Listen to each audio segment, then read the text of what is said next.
Hey girl, hey, it's IFBB Pro Emily Smith, NPC competitor Jaden Casa, and welcome back to the Wellness Girlie Gang podcast, season 2. Hey girl, hey, we are back with our new co-host Jaden and our special guest Mina Greenlee. She is an IFBB Wellness Pro, one of the newest wellness pros who also won overall at North Americans. Yes. Awesome. All right, Mina, tell everyone who you are and dive into your story. I'm getting a little, you introduced me as an IFBB pro, and everyone said, there's going to be a moment where it hits, and, the moment is right now. So it did take me 8 years. I started competing back in 2018 in bikini. I started in figure, and that first part I transitioned to bikini because I did not have the muscle mass for it. I did an OCB show, and then I transitioned into the NPC. So I've competed, I believe this was my ninth or 10th show. My third time trying to get my pro card. And I was really taken aback by you introducing me as a pro. So you started in bikini or you started in figure? I didn't compete as a figure competitor, but I started training a figure training split, working with a coach who had me planning on doing figure, did some building sessions and tried it. It just really didn't speak to me. I was too big for bikini, but I didn't have the upper body density for figure at the time either. And I didn't love the posing. So. And then wellness probably wasn't out then, right? Wellness only existed in South America. Never even heard of it. So I spent all of 2018, 2019 trying to downsize my lower body. I've always had larger legs. We can take it back. I grew up riding horses, which I just listened to the podcast with Emily on it, and she grew up riding horses too. So I think there's a correlation. Yeah, so do I. So there must be something there. Yeah. There's a correlation between former equestrians and bodybuilders because there's yeah, or former competitive athletes that did sports where it was mostly lower body dominant. I played soccer, so something like that. Because I don't know if you have realized this too, but I think that's where all of my adductor strength came from. Is doing any sort of riding or posting trot or things like that. That's and since I started that as a little kid, as you got older, that's just how your body developed. The density is just Mm-hmm. So I did not train legs pretty much for 2 years, and I mostly cardio, upper body, and I did end up fitting the bikini division. I did well. I never won an overall, but I did win my class. And in 2019, when I came off stage, the head judge came and he was like, "Are you going to go to nationals? Because you need to bring your quads down by 5 pounds." And I was like, it took me so long to get here. You guys are cool. Just keep talking. Okay. So he came and told me, you need to lose 5 pounds off your quads. I think you can do really awesome in bikini, but you need to keep downsizing. And I was like, what about wellness? Because at this point, there had been talk of wellness coming out. And he was like, perfect, you belong there. Definitely do that. So I actually started to prep in 2020 to compete in wellness, but the world shut down and my show got canceled, and I was 3 weeks out. And I had just done a show in 2018, 3 shows in 2019. Body could not keep prepping through COVID and be healthy. So I pulled back, went into a health phase. I actually had a lot of hormonal downregulation and a lot of things that I ended up having to deal with. So I did not get back on stage until 2021, where I did my wellness debut. I went to nationals. At that time, it was in Orlando, and I placed 7th. My feedback was that I just needed to be more conditioned. My shoulders were a little bit too capped. That's going to be a theme that has continued through the entirety of my career. So then I was going to do Junior USAs in 2022, but I hit kind of that same wall of my body was just giving me pushback. I couldn't grow. I couldn't get lean. I really needed to take a large step back. At the same time, I met my boyfriend, who I'm with now, and we were both in prep, and we kind of made the mutual decision to both pull out and just let our relationship cultivate in the most natural way possible, going on dates, not really having bodybuilding be the cornerstone of our life. So I took about a full year off actual bodybuilding. Intuitively, I went to the gym when I wanted to, but I think that really translated into allowing me to be able to grow and bring my best to the stage in 2024. So in 2024, I did the same qualifier show I did in 2021, and I won the overall again. My boyfriend did it too, and he also won the overall, and that was really special. Oh, that's awesome. I went to Texas last year, and I ended up in 4th. That one was a little bit of a hard pill to swallow. When they did the first initial call out, I was splitting center for like 3 or 4 rounds of posing. And before the last round of posing, they moved me outside of that center call out. You know, between prejudging finals, some people were like, oh, they were just moving you to compare you to like somebody else. I was like, that's not how it works. And I did end up in 4th. My feedback again was I need to bring my upper body down. Like I looked at Sandy's notebook as she was giving me feedback, and the only thing written was shoulders and a down arrow. So I had already stopped training upper body at that point, but I've become, over the past year, I became super intentional about like not even carrying groceries in, more than like 1 bag at a time. Just Oh, wow.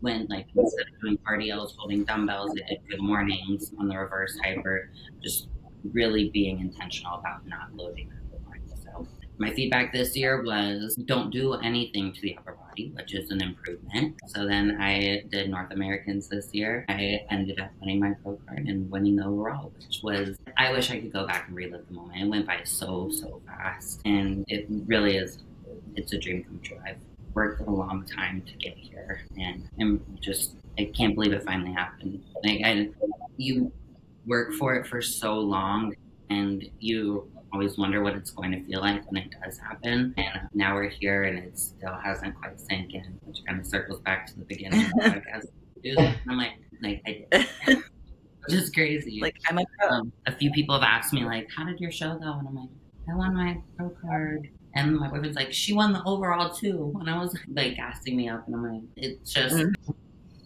I think it's a beautiful exemplification of like, you're always exactly where you're supposed to be. If I had won my pro card last year, like I wouldn't have had all the things that have led me to North Americans and winning overall.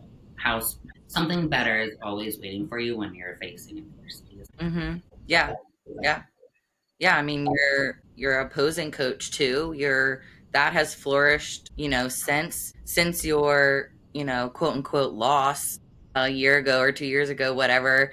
Now you slowly climbing up the ranks at the national shows.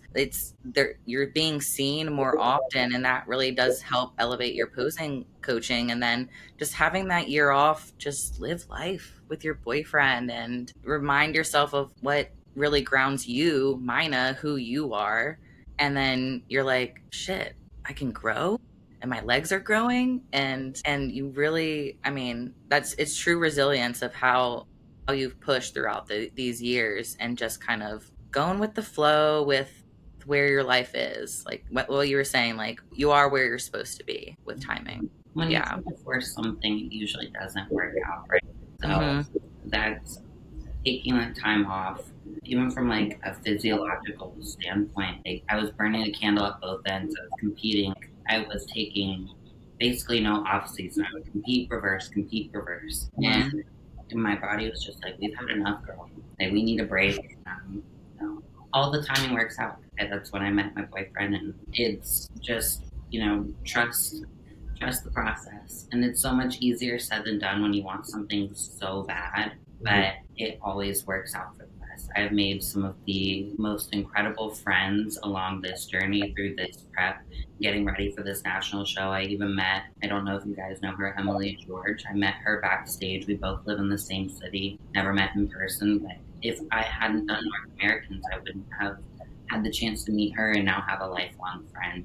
Everything truly happened exactly as it's supposed to. So having that trust in the divine timing, it's played a monumental role in my career as an athlete, now a professional bodybuilder, and a posing coach.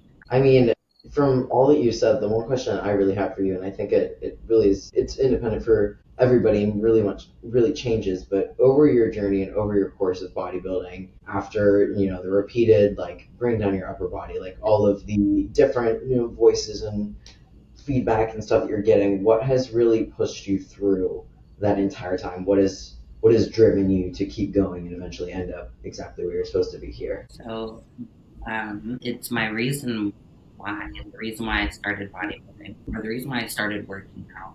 I have been very open, a little bit more so in the past when I was struggling with it, but about my mental health, anxiety, and depression, not feeling like I belong. And going to the gym made me feel strong.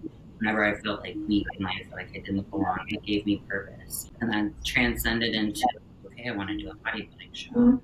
And there have been points in my life where if I hadn't been in prep, I probably would not be here.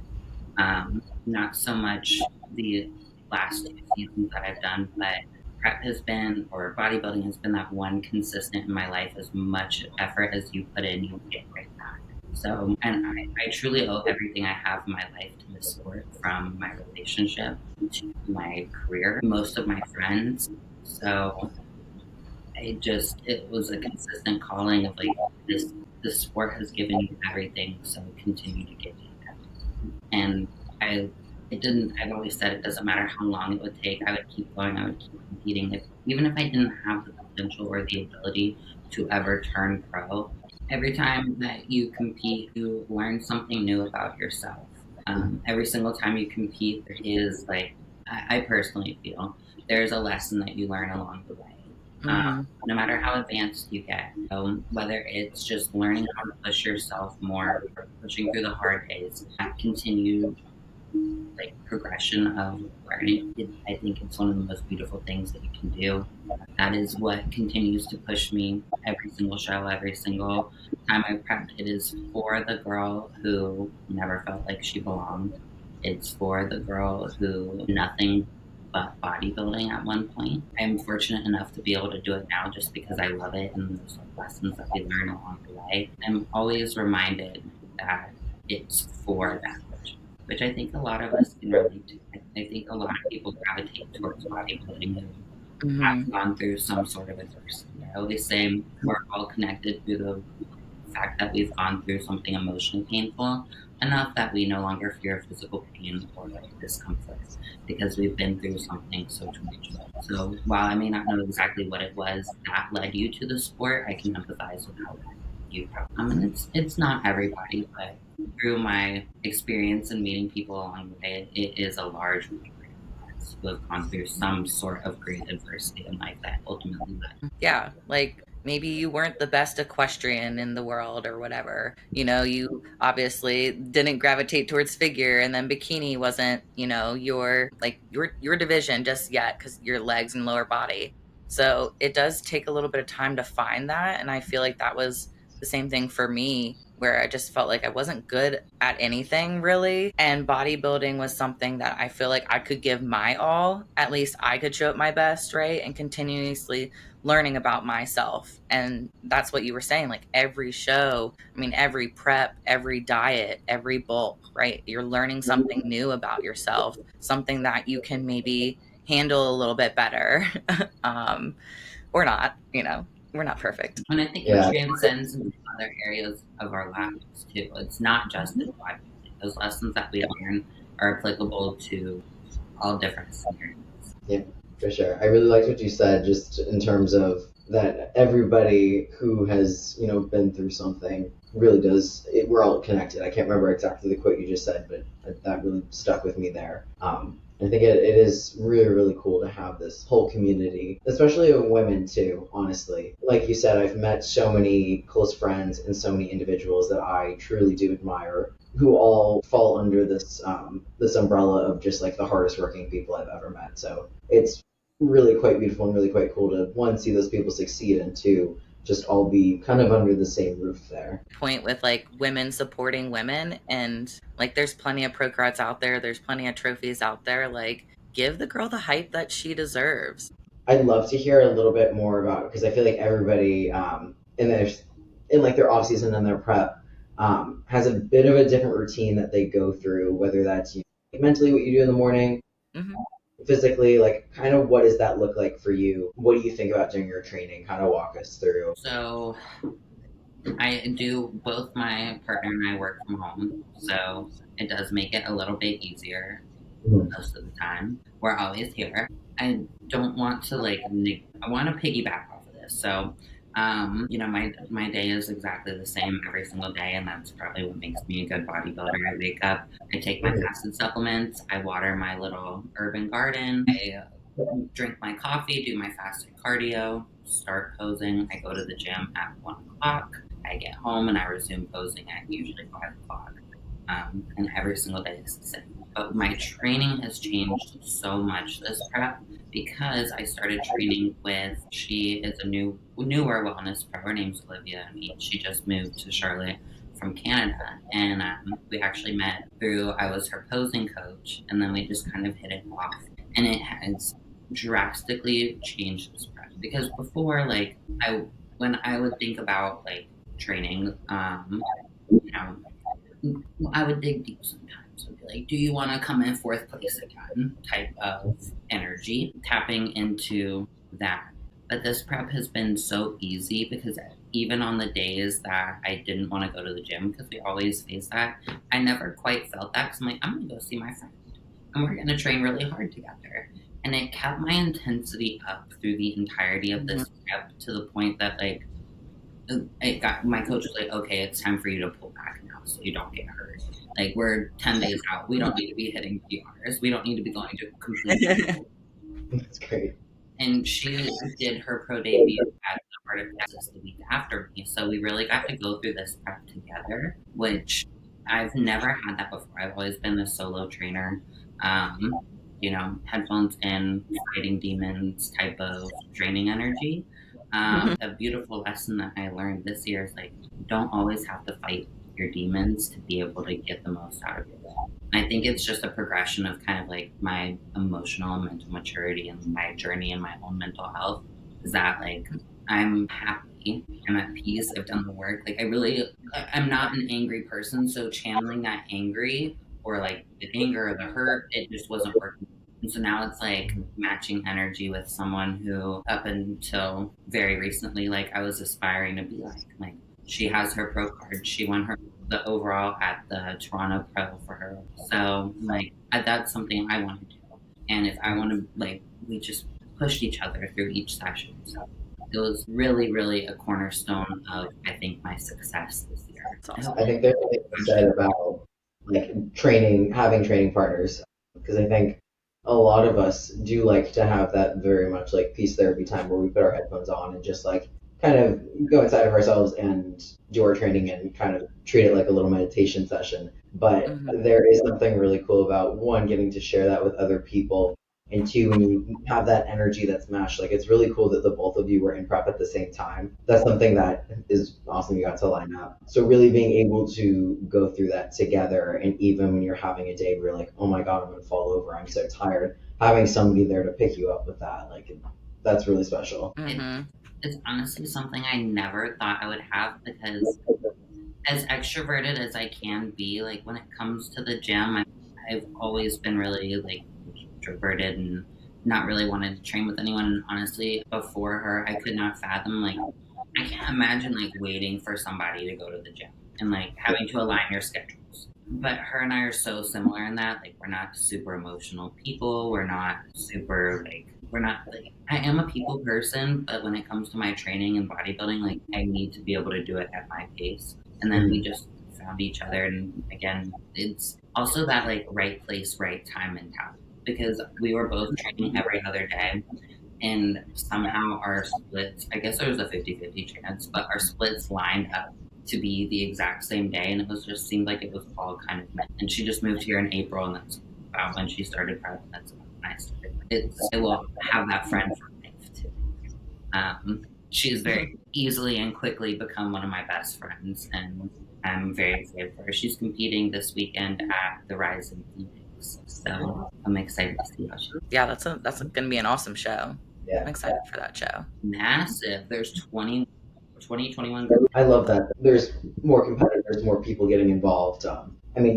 mostly because it's the end of the season too, but it's still like this is the best time right before the O, and just everybody is like there's a different energy in the community. So.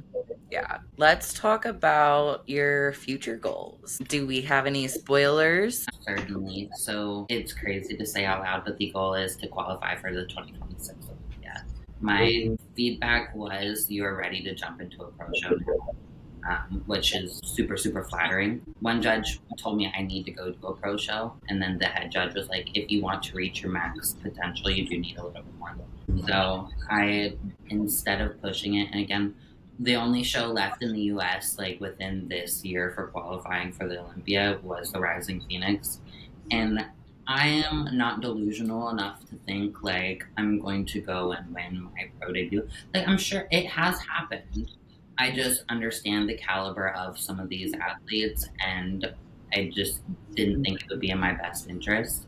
So I am taking a break. The goal is to start next year with the Toronto Pro with the new point system, just run the circuit until I have enough points where I feel comfortable that I'm not going to get bumped out of that top 25 to try and and I think the quicker I get into that phase, is also going to allow me to be able to continue to compete show after show, which is a whole nother topic for itself. Like, that is going to be really hard on my body, but I'm going to try and go about it in the most strategic way possible.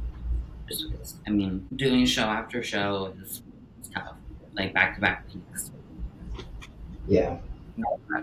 And I'm all well, especially the travel that you would have to do too for some of these shows. And that's that too. My body actually is, these last 2 years have traveled really, really well, surprisingly. I've hit a new low after my travel day every time flown or driven, which is surprising because in the past I would hold like 3 pounds of water and be bloated, all those good things. So I'm hoping that trend will continue through next year. So like I said, the goal is the Toronto Pro. If that doesn't happen, you know, there's plenty of shows, but that's where I kind of want to start chasing those points. Because there's no way I'm going to be ready for the New York Pro or the Pittsburgh Pro. And also, again, the caliber of athletes, like the Lisas, the Edwards. I'm like, I'm confident, I'm not delusional. So I want to give myself a good bit of time to really grow. I am also considering getting a breast augmentation. Not that you need it to compete, but I do have a very, very broad clavicle, and I have these big old shoulders. So I think it'll help balance out my physique in particular really well. And it's something I've always wanted to do. Like, what a better time to do it than right now. Yep. Yeah, it's perfect time. It's getting cooler, so you can just wear sweaters and just stay covered up. And yeah, that's when I got mine done, was last December. Yeah. I didn't even know that you got yours done. Or 2 Decembers ago. Yeah. Yeah. I very natural. And I literally had like nothing. And then I kind of like you, Jade, and I wanted full, so I just basically filled the puppies up. No, there's gonna be stuffing in that suit this year for me. That's happening, unfortunately, whether I like it or not. When you're ready, hit me up. I'm the queen. I'm the queen of stuffing some bras. Hell yeah! Thank you. Perfect.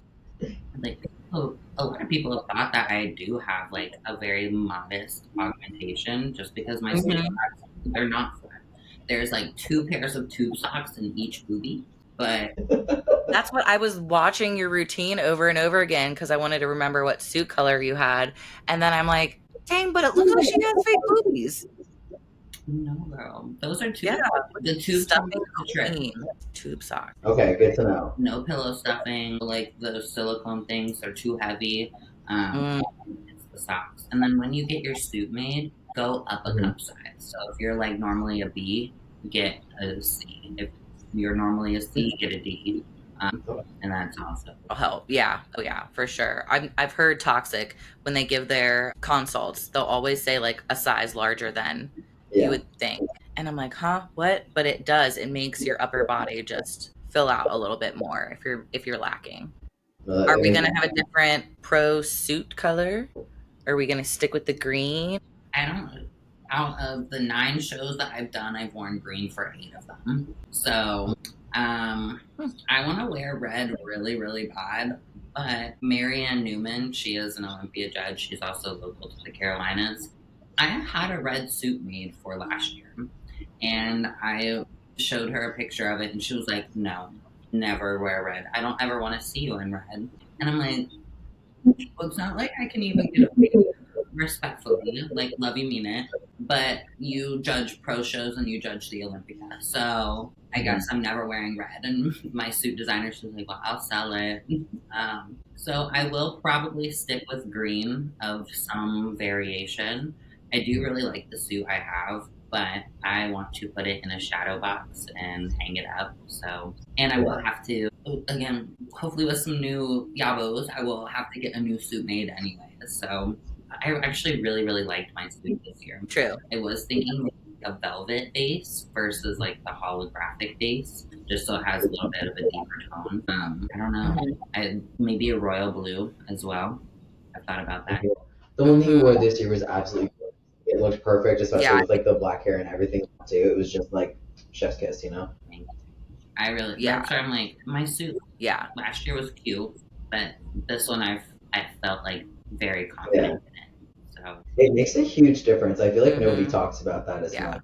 Like Shode, you gotta feel like the baddest bitch in the world, and it like that comes down to everything. And that's it, 100%. I'm very much that person that steps into an alter ego on stage. So if you watch me in the wild for like 5 minutes, I'm gonna trip, fall, stumble, bump my head. I'm a generally pretty awkward person, so I have to step into that essence of like, I am somebody else for this moment, and having your look all come together and feeling super confident helps so much. Makes a ton of sense. For sure. Do you do your own makeup or do you let? I was just gonna ask you about like your show and how you're feeling, how your body's responding, like with the reverse and everything.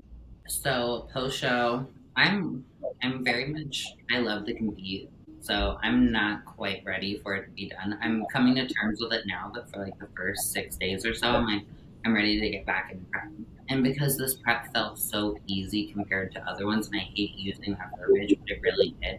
I didn't have to diet as hard. My cardio wasn't crazy. My training sessions were awesome because I had a friend to train with. I was ready to keep going. And I'm someone with the reverse, so I've been open about this too. My last reverse was not great. I ate my emotions a little bit because that 4th place, it did sting. I can't lie about it.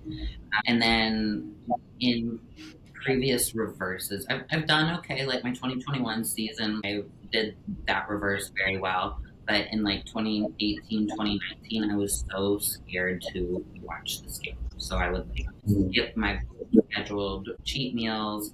I would do extra cardio if I saw the scale start to come up. So this reverse, I've been so at peace. My cardio is down by like 40 minutes. So I'm like not doing my extra cardio, I'm not doing extra cardio. I'm eating exactly what I'm supposed to. The scale is trending upwards, but I know it's super necessary, and I'm excited to grow. So I'm really at peace with it in the best possible way. Food noise is definitely here. I can't lie about that either. I definitely want to eat some things, but it also makes it easy. My boyfriend is in prep, so we don't have junk in the house.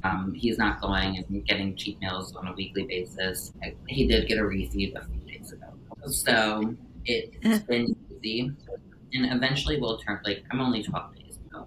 So I had what I wanted to on Saturday and Sunday. I kept it modest. Part of that was because the Pittsburgh food scene it's not Texas, that is for sure. So it made it, that brisket in Texas. Let me not get on a tangent on brisket. Literally one of the best things I've ever eaten. Terry Black's barbecue, shameless plug, so good. But the food scene really wasn't that great. And there was nothing that I was like, I need to have that. And I knew that I didn't do great with my reverse last time. And I know the stakes are so much higher now. The margin of difference between you and the next athlete, it's not 5 points, it's 1 point. So if I reverse properly, I'm going to be able to keep my waist a little bit tighter, which I do have a smaller waist, but I don't have the world's smallest waist. It's not giving Edinburgh. So I have to control all the variables. Where are her organs at? I have to control all of my variables to the best of my ability and reversing properly. So I truly want to be able to step on the pro stage, not cocky, but confident that I'm going to be able to hold my own. And whether that means I do and I can place in that top 5 and get some points or not, I want to be able to say the same thing that I was able to say this year, is that I gave it my all. Because each prep, I feel like, or this is at least my experience, I'm like, I can't give more than I did in my last prep. And then I end up finding a way to give more. And I just want to make sure I continue to do that every single time I can, because I think it makes me a better person. And I hope that, again, I hope it answers your question. I feel like I keep getting off on tangents. No, that's the point. Like, we want to hear that stuff. My question was going to be about your hair and makeup. Do you do your makeup yourself for your shows, or do you let a stylist do that? Both. A lot of the shows I will do my own hair and makeup. This year, I had Amber Pollitt do my hair and makeup for North Americans, and she absolutely did an incredible job. If it's not her that's doing it, it'll be me that's doing it. I've just had some not great experiences with some of these hair and makeup artists. I don't know if you can relate. Very, very expensive, and competing is expensive, and I'm planning on doing at least 5 shows next year. And I feel grew up in the era of 2016, cut brow, cut crease. I can do a stage look. And at the end of the day, and something I've learned through my experience, is like, it's not that serious. As long as you have hair and makeup on and it like blends, the judges are not like getting down into that nitty gritty. Like, your nose contour was a little off. Like, girl, they're actually not looking at that.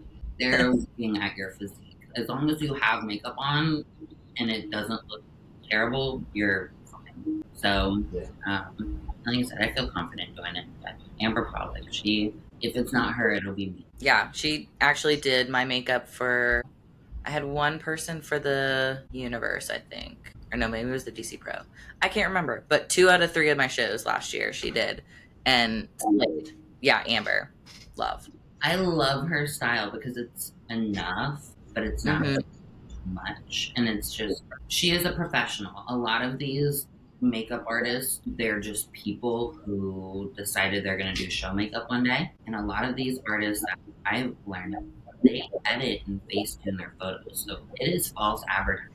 You're not getting what you're seeing on social media. I had that experience in Texas. A very, very well-known makeup artist did my hair and makeup. It took her an hour and a half to curl my hair, which should take like 30 minutes, which then made my makeup appointment run behind. Not my fault. And she rushed through it, and I ended up having to go back to my hotel room. Thank goodness I brought things to do my own hair and makeup just in case. And I ended up having to like take my lashes off and re-put them on because they were glued so funky that my eye was dragging down. I had to blend or like redo everything. So I always tell girls, like, if you feel comfortable doing your makeup on a day-to-day basis, practice some and do it yourself for sure. That's good advice. I'm like, brow check. No, you're a girl. It was so fun. I paid $410 to have to redo my own. It was very, very disappointing. And again, she's very well known. I look at her photos for inspiration all the time, and it just was a letdown.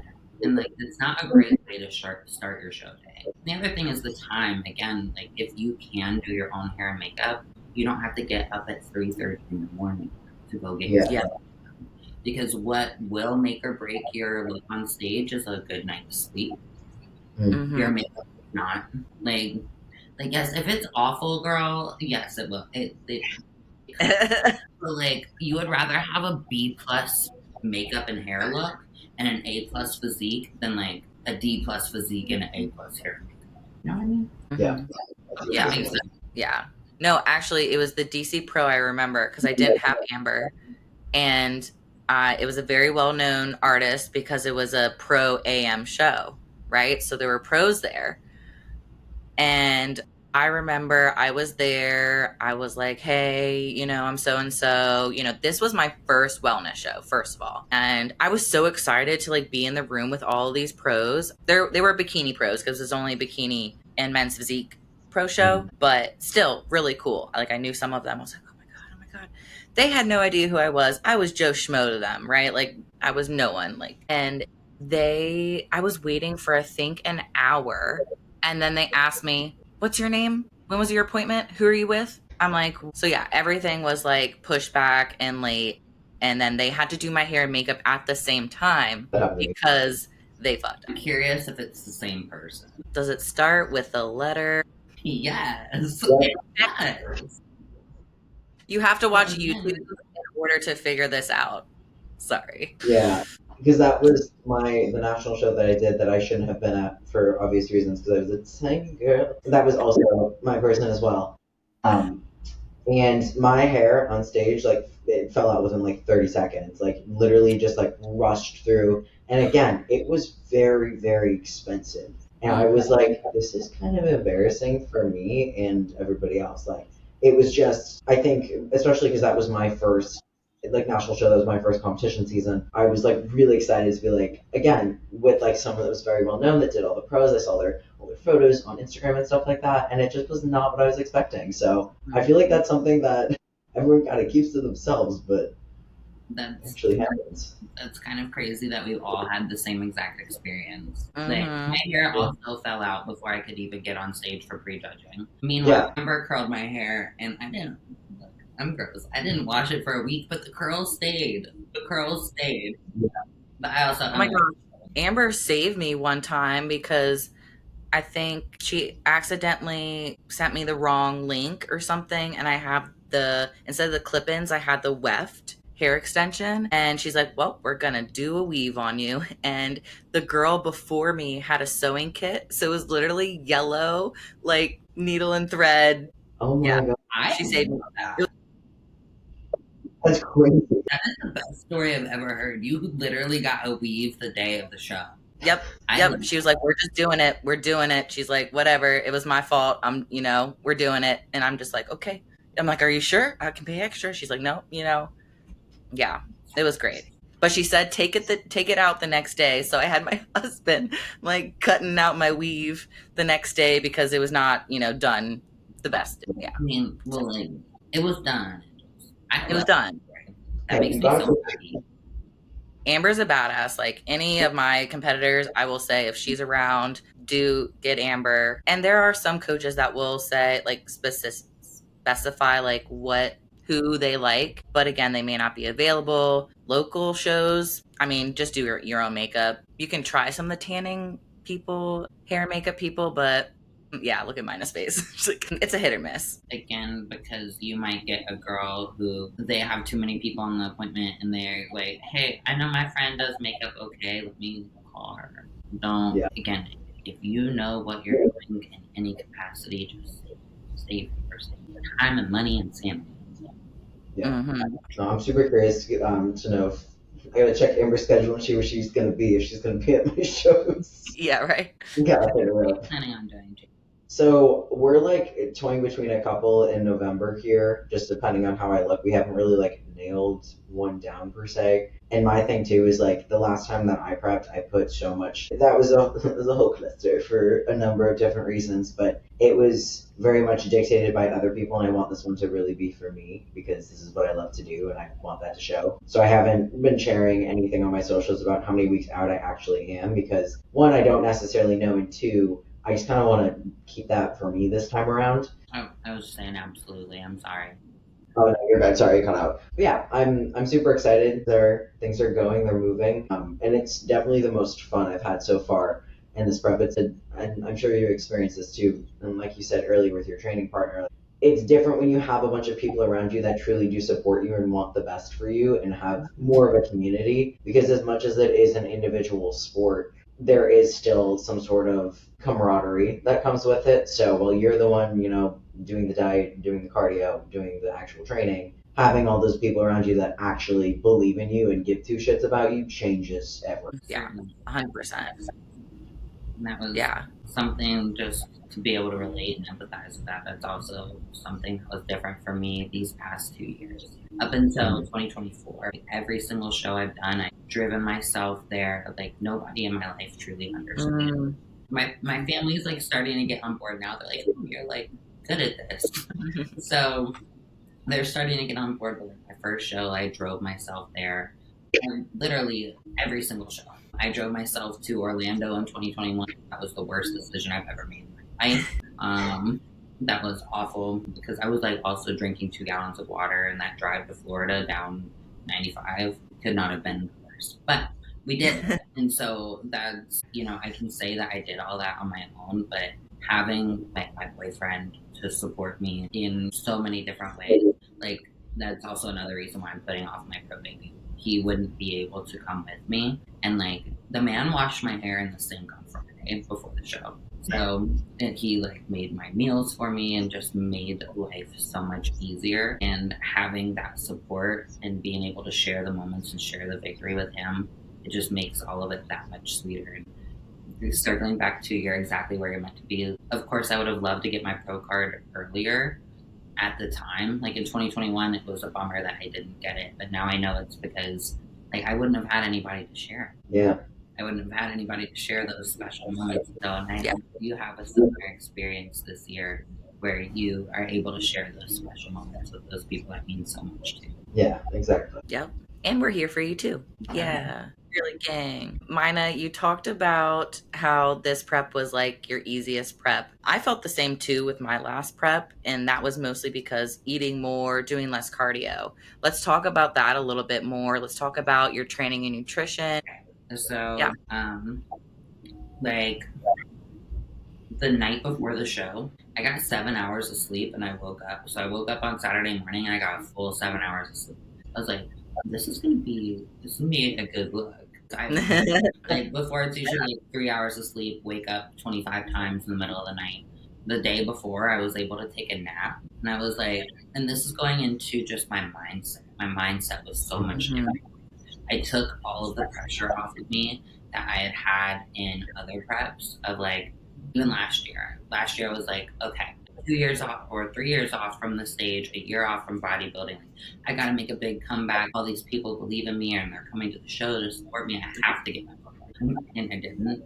So I just had this exorbitant amount of pressure. My coach was texting my boyfriend. We have the same coach. And he was like, I need you to calm Mina down because she is like, not that it was bothering him, but he could just tell like my cortisol anxiety was at a level. So this year I was like, whatever happens, happens. I know I'm bringing my best. I have a backup plan. My backup plan was to do nationals in Texas because my boyfriend's doing that show. I'm already going to be there. It's just whether I'm signing up. So I think that plan B also gave me a little bit of like peace of mind. But that again transcended into so many other areas. Like I was getting better sleep at night. I was recovering better because I wasn't constantly on edge thinking about how I'm going to do this, how I'm going to do this. From a training and nutrition standpoint, I do my own training, and then I also train with my training partner, and she's so incredibly smart when it comes to like mechanics and things of that nature. I did a lot less volume than I have in the past, where like I would start every set 15 reps. I did a lot of feeder sets, so just getting used to the weight, like 4 to 5 reps for 2 sets, and then 2 to 3 sets to failure with basically as heavy as I could. And I saved my energy for when it mattered, and I think that helped with like the size and density because I did improve. I didn't really get feedback about needing to improve my glutes, but like it's one. So It's always the feedback. Everybody. And so unless you're like Lisa or Lisa. But so I did improve my size, density, and shape in my lower half, and I really think it is a change in my training style. Like volume serves the time and place, especially when we're like digging out detail or we're talking about like leg extensions or lateral raises if you're still training your upper body. But when it comes to trying to build dense tissue and maintain dense tissue, I think volume can kind of steer us away from that. that's how my training changed. And I train every other day. Be 4 to 6 exercises, an average of 5, and then I would get half a day. And because I am training lower body so free, and those either glutes or hams, we're not training any quads. So then, from a nutrition standpoint, I did not start with my calories as high as I did last season, so in 2024, because I got back on stage relatively quick. Well, one, I did not reverse rate, so that did not lead to having a very strong metabolic capacity. And then again, the time frame. I got off stage in December and I started prepping in April. So it wasn't much time to actually bring my food up. But I think, again, the mindset and the training intensity just put me in a place where I was recovering better, more efficiently. I was burning more fat. My digestion was better. Like, my digestion was incredible. I mean, I don't know what all we can talk about. Like, I feel like everyone is like praying for like a morning of the show, right? And this is very on for me. But so like my digestion was just awesome all the way in through through the entirety of my prep, all the way into peak week, morning of the show. When I was on stage, we were all lined up. Maybe I'm oversharing. We were all lined up, and like the girls, they were kind of like, they're like, I have to pee, and I was like, well, if we all go, they can't stop us. Like, let's just go. And we ended up having like a prejudging number 2. I was like, this is gonna be really good. So, and if you want to cut that out, we can. But like I said, it's very hard. We talk about poop all the time. I was gonna say the first time I was on this podcast, that's like all we talked about. So like it's chill. Jason and I were yapping a little bit prior to the podcast, and I was like, the cornerstones of bodybuilding are truly sleeping and shitting, and those were awesome this last prep. So, I still want that on a shirt, by the way. So whenever you make merch, let me know. That and like, gosh, it is like that has become my coach calls me poop queen. Honestly, that's like the encouragement that I like to give my clients too. I'm like, I want you to become sleep queen. Like, I want you to become poop queen. Like, we got to make these things better. Really, and so staying on track, those things were excellent this prep. From a nutrition standpoint, my diet didn't change. Like, yes, it titrated down whenever necessary. My cardio never got super high. I mean, I think that's relative. It was a total, like, I'll just be transparent here. For some people, it might be super high, but it was a total of 70 minutes a day. So I'd do 45 fast, 40 and 30, 40 fasted, 30 post-workout, or 45 fasted, 25 post-workout. And it wasn't there for long. For the most part, I stayed under an hour, but my body was just hyper responsive. I used less gear this prep. I'll just be super transparent about that too. I used less gear. I used less fat burners. I used less everything. And it's just everything was lining up to work exactly the way it was supposed to. Again, I think a lot of that like comes from just my mindset was different, which allowed everything else to fall into place as it should. For sure. I think your mind dictates a lot of how your body responds. So I feel like your whole entire prep was just kind of like living proof of that. And it showed too, because even like in your stage look too, you looked very healthy. You looked very like glowing. Like everything looked like it lined up perfectly, which is, you know, obviously why you got your pro card and won the overall. But I think you can kind of see that in a look for, you know, different competitors. And I would say the best looking the best looking physiques are the happiest physiques on stage, the ones that are well rested. Like peak week, I didn't have to do, like a lot of people assume peak week, they're like, oh, so you're gonna have like no carbs and you're doing a ton of cardio. No, 48 hours prior to the show, I probably had like 1,000 grams of rice. Like, my body was just using the food. My food started titrating up 10 days out or so, and we started pulling back on cardio because I hit the look that I needed, and we just went from there. So I didn't really need to be any leaner, which was a cool place to be, honestly. Because that's why I hired the coach that I have. I feel like a lot of people get feedback like, hey, you need to be nutrition. In the last 2 shows that I've done, I have not gotten that feedback, which is awesome. Because I feel like it's something a lot of people struggle. Yeah, like really digging deep, like really getting so freaking lean. Like leaner than you need to be on stage to then fill up with the carbs to then hit that look. Like, that's such a fun feeling. And I too, like, my first show was figure, and this was literally first show ever, and I knew I could have been lean enough. And then I think back, I'm like, oh, what was I doing? Right? Was I pushing hard enough? Was I following the plan like to a T? Was I doing everything? And I definitely can think back and be like, probably not. So that was something that always motivated me to just continue to be better the next time. Like, okay, got to beat this girl, got to like outwork this person. It comes with experience too. Like, I look back on all of my shows and be like, I could have done more. And that's what I say, even at the time, because at the time, that was probably the best you could do. And you did give everything you could. I could be wrong here, but that like that was the best that you could do, and so it's still something to be proud of. But no, I love the shreds. If it were up to me, we would just step on stage at that leanest version and not even fill out, because I love conditioning. And that's my coach jokes a lot, and he's like, you want to do women's physique, and I'm like, I actually don't. I love wellness. I do have an affinity for like striations and feathering. Like, are you sure you guys don't want to see a little bit of that on stage? Like, not just like because I just appreciate the effort that it takes to get there. Yes. Yeah, exactly. I think a lot of people don't quite understand how lean you have to get so you can have that big organ to fill out. I have that conversation with some newer competitors sometimes. The way that you look the days leading to the show, that is not going to translate on stage. So if you think you're lean enough, you probably if we're putting in. Yeah. Yep.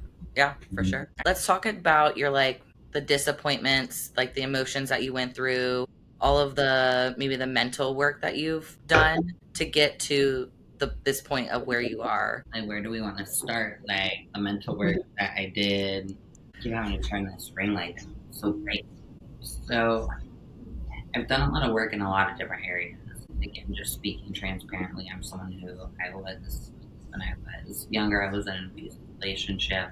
I did not have a lot of self-worth. I was in an abusive relationship when I was younger. My self-worth was incredibly low. I started going to therapy back in 2020, and it's something I was pretty against started doing it, but she gave me so many tools that I continue to use even to this day, whether it's communicating with myself or communicating with others. Now, the mental work that I had to do between last season and this season, really it was just understanding. I'm gonna be honest, I don't know how much like I actually like did to work on it. It was just okay, this didn't work. How can we shift those expectations? I was left with so much, and I didn't want to ever feel that way again. I'm an extremely competitive person, but not to the point of myself. So it was just very eye-opening for me how I felt in the moment. I was like, you know what? Yes, you love this sport, and yes, you want that pro card so bad, but it'll be there for you when it is ready. So, I mean, it really was just that one experience that had everything click for me in this specific context. And I know that may not be helpful for somebody else. And I wish I could give you like more like I did these exercises and techniques, but it was just living through the experience. And sometimes I think that's what we all have to do to be able to grow as a person. You know, we learn so much more from our losses than we do our wins. And I've lost a lot, whether it's in bodybuilding or riding horses or in my personal life. I've gone through a lot of loss, and but it has led me to have one of the greatest wins of my life. And it may not mean that much to somebody else, but this, like, getting my program meant so much to me, and just shows me that all of the adversity that I've gone through and like my belief in myself because again, my family, when I first started bodybuilding, they're like, you're doing what now? They just really did not understand, and neither did a lot of people in my life at the time. So just the consistent pursuit that's finally, I think I'm again going off on a tangent, but I really hope that like yeah, no, that's great. My caffeine meter is going off. I'm like, yeah, we're still 12 days post show, so I'm like, I hope the brain synapses are fully like happening. Oh no, you're good. I still got to train after this too, so I'm beat. We got to get that caffeine o'clock in. No, for real. All right. So, what advice would you give to aspiring wellness competitors? This may be a controversial take, but grow enough to go and get your feet wet. Don't wait. Don't be like, I have to wait 5 years before I can be competitive on the stage.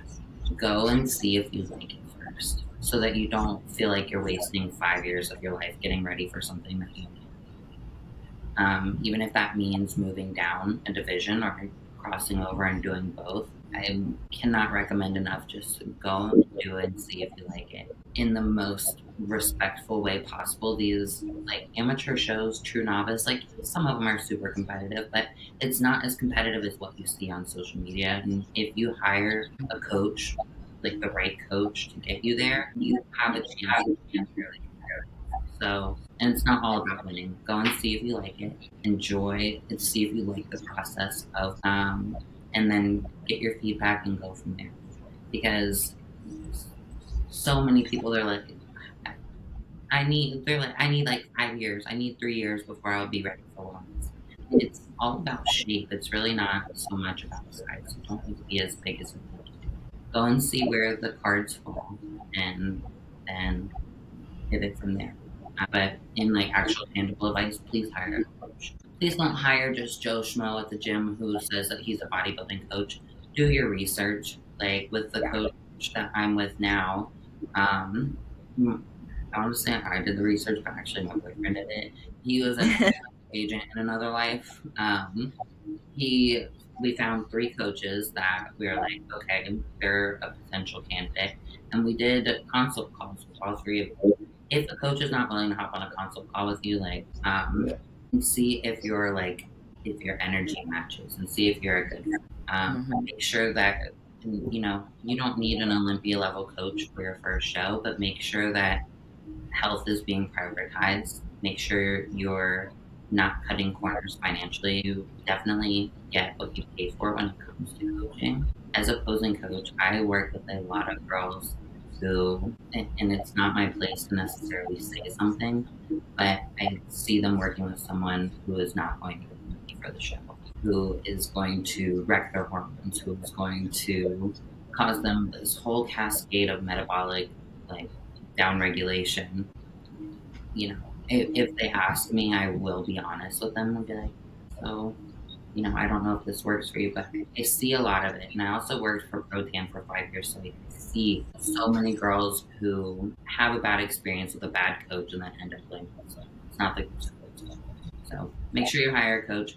Make sure you invest in your posing too. Even if you're just doing it one time for a bucket list, you need to go out there feeling confident, because if you don't, you're not going to have a good experience again. And posing certainly can win a show. It doesn't always, but even if you don't have the best physique and you know how to display it, and somebody who may look better than you, but they don't know how to display it, you're going to end up. So not that it's all about winning either, but make sure you're setting yourself up to have the best experience possible. It's really the moral of the story. And I hope that's helpful. Don't put pressure on yourself to win. It takes time. And let your journey be its own, because there's a lot of people who would have quit after 8 years of trying to get their pro card. And just the roadblocks along the way. Preps, I have competed, I think it's 9 times. It's either 9 or 10. But the number of preps I've pulled out of just because life was not setting itself up, I would have done probably 14, 15, 16 shows by now. But I didn't want to force it either. Just keep going. Don't put pressure on yourself to win, and let your journey be that. Let it be your journey, because if it's meant to happen, it will, and it's going to happen exactly the way it's supposed to. And there's so many other valuable things that you can learn, people that you can meet along the way in the journey to reaching your goal. And then once you reach that goal, now what? Now my goals are that much bigger. So advice that I would give someone who's going into a national show, or really any show, just make sure, and I wish I could have given it to myself going into North Americans, make sure you wasn't in the moment. I was so focused on like I wasn't high anxiety, but I was so focused on executing everything perfectly. I didn't take a moment to stop and be like, this I'm here. I'm here. And then Yeah. the photographer that I worked with, he was like, this could be your last workout as an amateur. And I was like, just take the photos. I'm like, I gotta go eat my post workout. But like, that wasn't even in my mind. 7 hours between prejudging and finals, I didn't like sit to think like, hey, this could be my last like prejudging and finals between nationals, and just enjoying the moment. I was so hyper fixated on just being a robot that I didn't fully allow myself to be present. So you never know, even if like you're not trying, you never know what life is going to throw at you. You never know if it's going to be your last show for a while. Soak up every single moment, because there's so much more to bodybuilding than just winning. It is so much about the experiences and the people that you meet and the lessons that you learn and the memories that you make. And that is why I love the sport so much. And that's why we all love the sport so much. Just really, and I'm like preaching to myself in the same moment. Allow yourself to be fully immersed in it. I love that. I think that's great. Yeah, solid advice. All right, funny question. Okay, what was the funniest thing that happened to you in the gym? I have a handful of these. So the first one off the top of my head, I'm going to be putting myself out there. Nice. The first time that I really met my coach was last year in Texas, and I was doing hip thrusts, and I needed to pass gas, so I like stopped hip thrusting. And he thought something was wrong, like I had gotten here. He was like, "Oh my god, what's wrong? Like everything okay?" And I was like, Yeah. I just have to fart. And that's where he was like, "Oh my god, I can't believe you said that." I also was doing a kneeling hip thrust once upon a time, and I didn't fully rack it, and I definitely had it come down on top of my neck. Oh my god.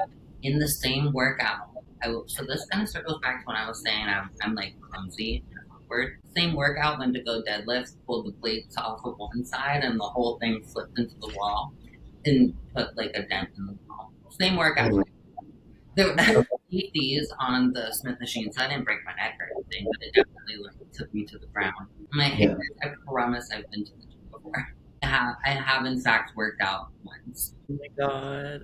That's funny. No, I mean, having to fart mid hip thrust or squat or any lower body thing, that is normal. I'm like, I hope no one noticed that I just stopped at like 4 reps when I have 8 more to go or whatever. The barbell thing, I was down at MI40 visiting Nick, and he literally did that, and he's been lifting for like 20 years, so it's fine. He's like, I thought the limit was 3, and I was like, no. It's like you take off 1 and all of them go. Yep. I learned that lesson before. Oh my god. I don't know if you guys can see, but I have a scar on this side of my nose. I don't know where it is. It's somewhere.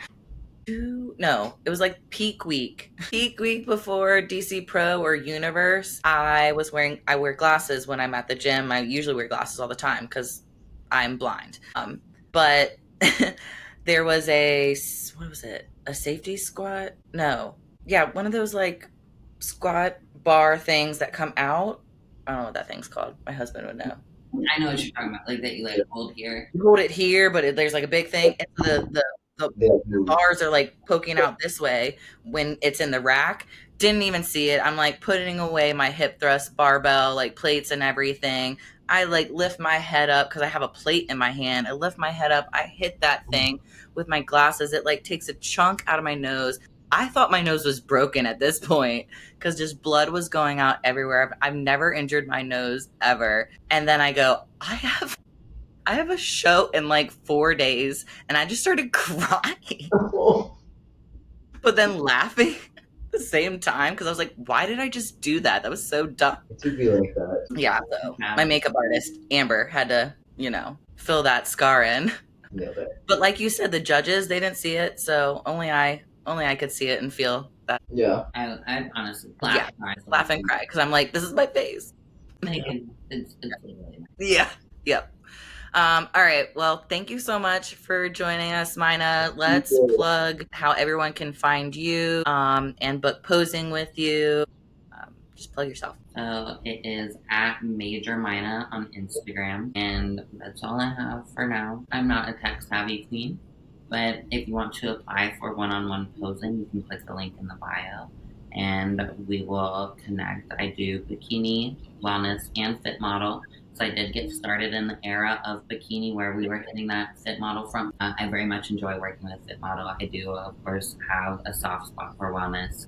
And I love posing. And I didn't really get to talk a whole lot about that, but it is not something that came super natural for me. Because again, I'm super awkward and it makes me love teaching it that much more because I can help someone who feels like a baby giraffe in heels look like Beyonce, or at least feel like Beyonce on stage. So, major minor, apply at the link in bio, and hopefully there'll be more coming out soon. Not like a YouTube or something. Yeah, now that you're a pro, you're gonna have to get a YouTube. Yeah. I have a camera. We have a camera. It's just, again, like, I was a history major in college. Tech is not up my alley. Like, it took me a minute to get into Rivers. I was sitting in meetings prior to this call. I was like, wait, that's the wrong one. But yeah, it's okay. That's the beauty of, learning. Yeah. Learning something new, just like posing, right? I think that was the same thing for me where I felt like I wasn't graceful. I was never a dancer or anything like that. And learning posing and just turning on music and then just watching girls like transform from, the baby gazelle to just something that they can be proud of. That gratification is something that like I just enjoy and love. And I'm so glad I can see that you pour that same love and energy into your clients as well. Oh my gosh, I'm so invested. I would wake up and how is so-and-so feeling today? They're one day out, like, send me a bit. It's so much more than a job to me because I know what it's like to, like, my first show I got 9th place out of 10 because of my posing, because it was so back to my sleep. My spray tan was gone because I was sweating so much because I was so nervous. So more than just like teaching you step by step, I do try to help like cultivate that mindset of confidence in again through personal anecdotes and then again just running drills and helping them feel the best that they can on stage. I would love to help anybody and everybody, no matter the level of advancement. If they're just getting started or if you're a pro, I can help you. I hope that doesn't come off the wrong, but I really, really can. I'm very, very detail oriented. Yeah, like you're good with all levels is basically what you're saying. Like, yeah. I'm like, shit, all right, let's all get together and let's do a posing session. I love learning from other people too. Like, yes, I'm a posing coach, but I'm going to learn from other posing coaches. Like, I have a coach too. So, yeah. Even with my girls that I've worked with for a long time, I'm like, if you want to like get a session or two with somebody else, I'm not going to be mad about it. Because somebody else might have a piece of verbiage that just clicks with you. That like isn't in my arsenal. So yeah, let's get together. Where are you guys living? Yeah, I'm in Virginia. Yeah, I'm in Connecticut, but I'm moving to Tampa. What part of are you like outside of DC, Virginia? Yeah, outside of DC. So we're in Winchester. So it's like a 6-hour drive to Charlotte. Meet halfway. Yeah, may happen. Why not? Are you in Pride? Me? Yeah. No, we just chatted to my coach about doing pro show probably in the fall. Okay. So, because there's opportunity to do masters as well as open at the same show. So that would be a good opportunity, I think, for me. I like that. that. We haven't announced it yet, but it will be south. Nice. Below Virginia. Tupelo Pro. I know, I was thinking about the Tulupo, but no, Tulupo. I feel like there was no one competing in that show. Hey girl, that's gonna be on my list of spots. Put it on your list. Watch it just go from like 6 people that competed this year to like 20 next year. That always happens though. It's gonna happen. Like, oh, not a lot of people did it, and then everybody shows up. And you're like, all right. Yep. That's gonna be every single show though, because you like even if you win, you only get 10 points. With the points now. And it's not like you need X amount of points to qualify. It's the top 25 who have the most points. Yeah, so it's like going to encourage people to do way more shows. It's a pay to play. All right. Thank you, Mina, for joining us. And Jaden, we're so excited to have you next week and continue on this season of Wellness Girlie Gang. Mina, thank you again. Until next time. Thank you so much for having me. Thank you for the opportunity. And I look forward to hopefully seeing you guys in real life sooner than later. Yeah, online friends become real life friends. That's the best when that happens. Okay. All right, girls, thank you so All right, much. girl. I'll see you. Bye. This episode is brought to you by Wolfpack, gear built for life on the move. From backpacks, duffel bags, to meal management bags, Wolfpack keeps you ready for the gym, travel, and everything in between.